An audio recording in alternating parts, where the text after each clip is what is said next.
Hello welcome to జార్ TV.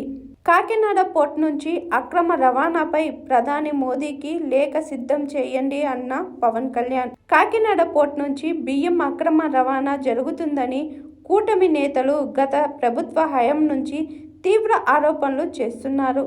ఇప్పుడు కూటమి ప్రభుత్వం అధికారంలో ఉన్న నేపథ్యంలో కాకినాడ పోర్ట్ అంశంపై ప్రభుత్వ పెద్దలు దృష్టి సారించారు. కాకినాడ పోర్ట్ అక్రమ రవాణా చాలా తీవ్రమైన అంశమని డిప్యూటీ సీఎం పవన్ కళ్యాణ్ వ్యాఖ్యానించారు.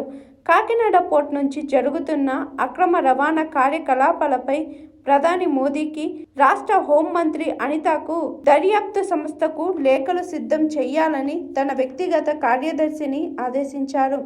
ఇక్కడ ఎన్నో జాతీయ సంస్థలు, పెద్ద కంపెనీలు ఉన్నాయని, అక్రమ రవాణా మార్గాలలో ప్రమాదకర శక్తులు వస్తే ఆయా సంస్థలు, కంపెనీల రక్షణకు భంగం వాటిల్లేలా ప్రమాదం ఉందని ఆందోళన వ్యక్తం చేశారు పవన్ కళ్యాణ్.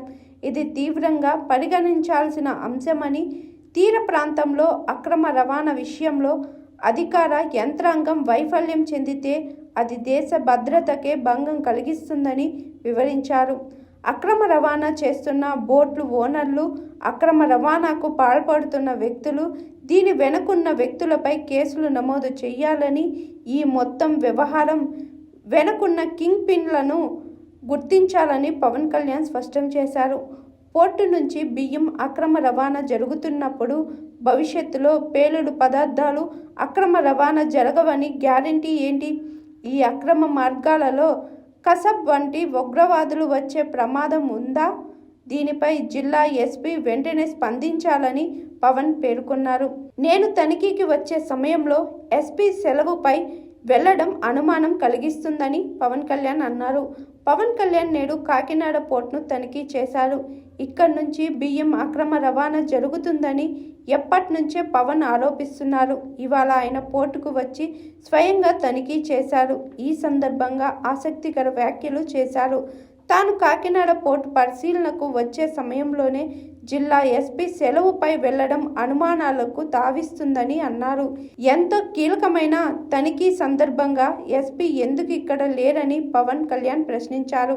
రాష్ట్ర ఆహారం, పౌర సరఫరాల శాఖ మంత్రి నాదెండ్ల మనోహర్తో కలిసిన పవన్ కళ్యాణ్ అక్రమ బియ్యాన్ని తరలిస్తున్న భారీ నౌకను పరిశీలించారు.